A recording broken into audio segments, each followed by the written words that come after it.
America Israel ने Iran के खिलाफ गतिविधियां तेज कर दी हैं। इस रिपोर्ट में वो तमाम चीज़ें आपको दिखाने और बताने वाला हूं।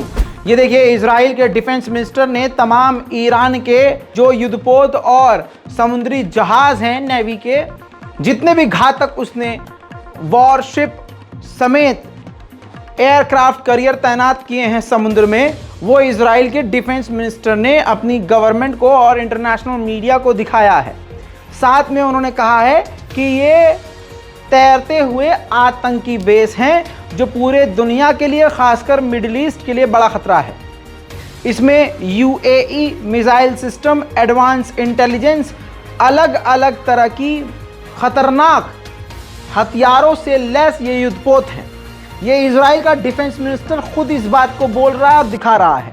लेकिन हंसी मुझे इन पर इसलिए आ रही है कि कल तक यही इजराइल ईरान के हथियारों पर हंसता था और कहता था ईरान के बस की नहीं है, लेकिन अब ईरान के युद्धपोत को देखकर कह रहा है कि ये तैरता हुआ आतंक है जो हमारे लिए बड़ा खतरा है।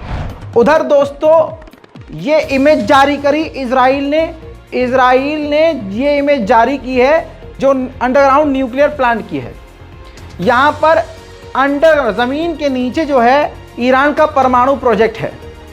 इसके बाद अमेरिका ने इस मिसाइल की ये तस्वीर जारी करी, पोस्ट करी, और ये मिसाइल की खासियत ये है जो कि न्यूक्लियर फैसिलिटी को अंडरग्राउंड जो होती है उसको तबाह करने के लिए सक्षम है।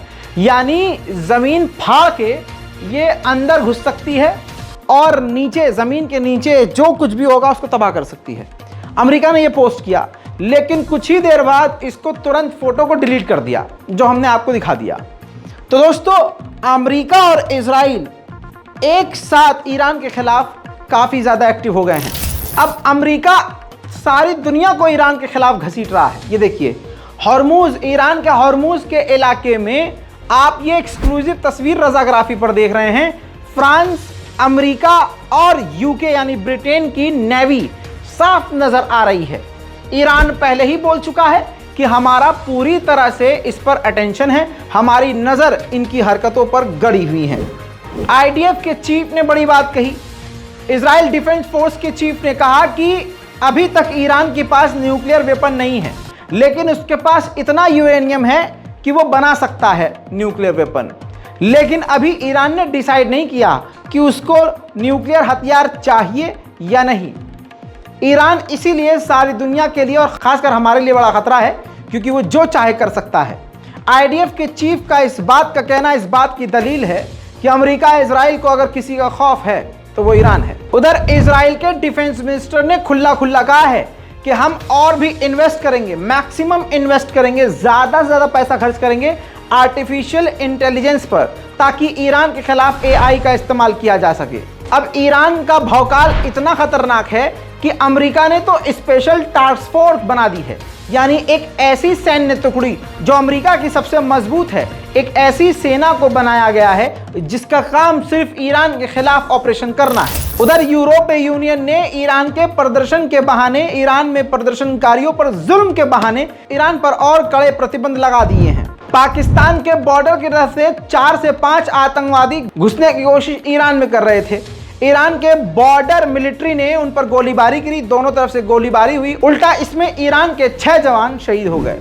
उधर ईरान ने ईरान के अंदर ही एक बड़ी कार्रवाई करते हुए एक ग्रुप को पकड़ा, जिसके बाद ये स्टेटमेंट दिया कि हमने एक ऐसे आतंकी ग्रुप को पकड़ा है जो इजराइल के इशारे पर काम कर रहा था। उधर दोस्तों, मैं अक्सर कहता हूं कि ईरान का कितना भी भौकाल हो, लेकिन ईरान का बेड़ा गर्क ईरानियों की वजह से होता है। ईरानियों के अंदर खुद वफा नहीं नजर आती, ये भी बात हकीकत है। बुरा लगेगा बहुत सारे लोगों को, फिर से मेरे बाप के पास फोन आएगा, भाई साहब ईरान के खिलाफ आप कर लगा है, लेकिन हमारे अब्बा भी ट्रेन हो चुके हैं, अच्छे से जलील कर देते हैं। दोस्तों, ये देखिए, ये मौलाना देखिए, इसको, इस मौलवी को देख लीजिए। ईरान का ये मौलवी इंटेलिजेंस मिनिस्टर था, इस्माइल खातीब। जी हाँ, चेहरे पे नूर, सर पर काली टोपी, दाढ़ी, नूरानी चेहरा, लेकिन ये कितना खतरनाक इंसान है।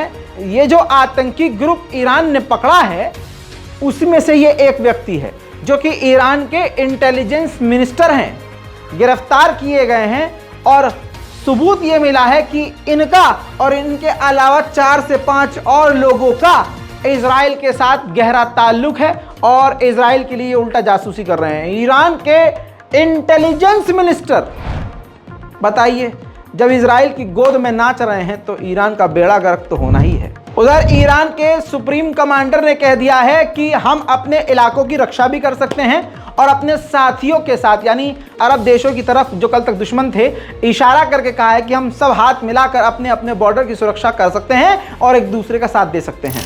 उधर ईरान के एक टॉप सिक्योरिटी मिनिस्टर, जो ईरान की सिक्योरिटी के मिनिस्टर थे, इनको भी ईरान ने निकाल दिया है और निकाल कर इस शख्स को ले आए हैं जो कि ईरान के टॉप कमांडरों में शामिल हैं। आपको याद होगा पिछले साल ईरान की शिरीन यानी एक रोज़े इमामबाड़े के अंदर खुल्लम खुल्ला गोलीबारी हुई थी जिसमें कई लोग मारे गए थे। अब ईरान ने उसमें फैसला सुनाया है 2 ISIS के, क्योंकि उस हमले की जिम्मेदारी ISIS यानी दाइश ने ली थी, उनसे जुड़े हुए 2 आतंकवादियों को पब्लिकली फांसी पर लटकाएगा ईरान। दोस्तों फिलहाल इस मिडिल ईस्ट में इतना ही। जल्द आऊंगा और भी बड़ी जानकारियों के साथ। चैनल को सब्सक्राइब करके रखिएगा। जय हिंद।